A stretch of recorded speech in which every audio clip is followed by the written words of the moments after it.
ఇంకా జూన్ మాసంలోనే తల్లికి వందనం కూడా మన ప్రభుత్వం ఇవ్వబోతుంది.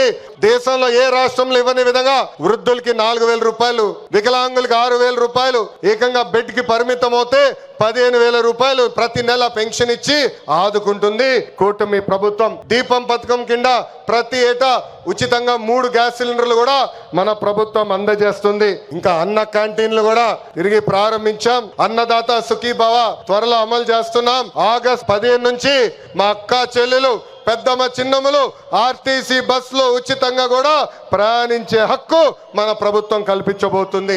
ఇంకా 16,347 పోస్టులతో మెగా డిఎస్సి మనం ప్రకటించుకున్నాం. జూన్ మాసంలో ఎగ్జామ్స్ నిర్వహించి ఏకంగా వచ్చే అకాడమిక్ ఇయర్ కి ఉపాధ్యాయుల్ని కూడా పొజిషన్ చేస్తాం. పోయిన ఎన్నికల్లో ప్రభుత్వ ఉద్యోగస్తులందరూ కూటమి ప్రభుత్వానికి సహకరించారు. ప్రతి నెల 1వ తారీఖు నాడు వాళ్ళ జీతాలు ప్రభుత్వం చెల్లిస్తుంది.